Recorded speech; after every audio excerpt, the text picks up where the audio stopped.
নমস্কাৰ, মই আছিলো বিনয় কাশ্যপ। আহক আজি এটা যুগৰ বিষয়ে আলোচনা কৰো, যিটো যুগ চন্দ্ৰৰ দ্বাৰা নিৰ্মিত হয় আৰু এইটো বহুত আনফৰ্চুনেট আনলাকি যুগ বুলি কোৱা হয়। এই যুগটো থাকিলে কি হয়, কুণ্ডলীত লাগিলে অন্য বহুত ভাল যুগ নাথাকক কিয়, এই যুগটো যদি সেই কুণ্ডলীখনত থাকে তেনেহলে সেই ভাল ভাল যিবিলাক যুগ আছে সেইবিলাকক গোটেই ধ্বংস কৰাৰ কেপাচিটি এই যুগটোৱে ৰাখে। আৰু এই যুগটোকে কোৱা হয় কেমদ্ৰম যুগ। এই কেমদ্ৰম যুগটো কেনেকে নিৰ্মাণ হয় আমি সেইটো প্ৰথমে জানিব লাগিব। ইয়াতে দুই ধৰণে কেমদ্ৰম যুগ নিৰ্মাণ হয়।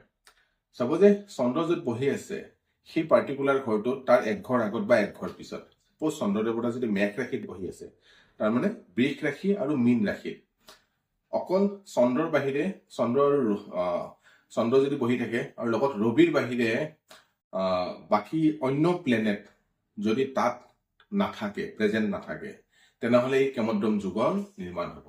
মনত ৰাখিব যে ৰবি থাকিলেও এই যুগটো নিৰ্মাণ হব, কাৰণ ৰবি দেৱতা হ'ল লুমিনাৰী প্লেনেট আৰু চন্দ্ৰ লুমিনাৰী প্লেনেট, কিন্তু বাকীবোৰ প্লেনেট যদি তাত যদি প্ৰেজেন্ট নাথাকে তেনেহলে এই যুগৰ নিৰ্মাণ হব। এইটো কি হব যে চন্দ্ৰ যিটো ভাৱত আছে সেই ভাৱৰ এক ঘৰ আগত বা এক ঘৰ পিছত, এই তিনিটা ঘৰতে অকল ৰবিৰ বাহিৰে যদি অন্য কোনো প্লেনেট নাথাকে, অন্য কোনো গ্ৰহ নাথাকে আৰু যদি তাত চন্দ্ৰ দেৱতা যদি থাকে তেনেহলে এই কেমদ্ৰম যুগৰ নিৰ্মাণ হয়। এইটো হ'ল ৰুল নাম্বাৰ 1।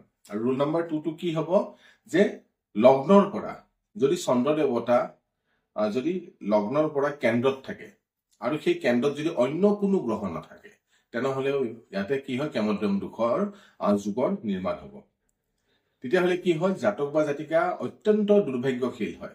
তেনে জাতক বা জাতিকা কি হয়, জীৱনত কিবা কৰিলেও সেই কামৰ ফল নাপায়, তেওঁলোকৰ মনটো শ্ল' চলে, তেওঁলোকৰ ভাৱ বুদ্ধি এইবিলাক কম হয়, জীৱনটো দুখ দুৰ্গতিত তেওঁলোকে পৰা দেখা পোৱা যায়। তাত লাগিলে অন্য যিমান ভাল যুগ নাথাকক কিয়, কেমদ্ৰম যুগ যদি কুণ্ডলী এখনত থাকে এইটো অকলেই চাফিচিয়েণ্ট হয় যে অন্য ভাল দুখবিলাকক দূৰ কৰা।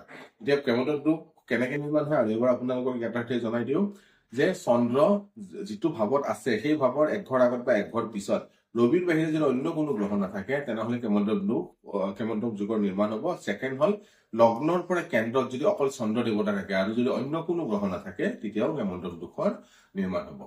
ভাল জ্যোতিষে এটা চাই ল'ব, ইয়াৰ প্ৰতিকাৰ কি আছে আপোনালোকে গম পাব, জ্যোতিষে আপোনাক জনাই দিব। মোৰ ভিডিঅ' যদি চাই ভাল লাগে লাইক কৰিব, শ্বেয়াৰ কৰিব, ছাবস্ক্ৰাইব কৰিব নাপাহৰিব। ধন্যবাদ।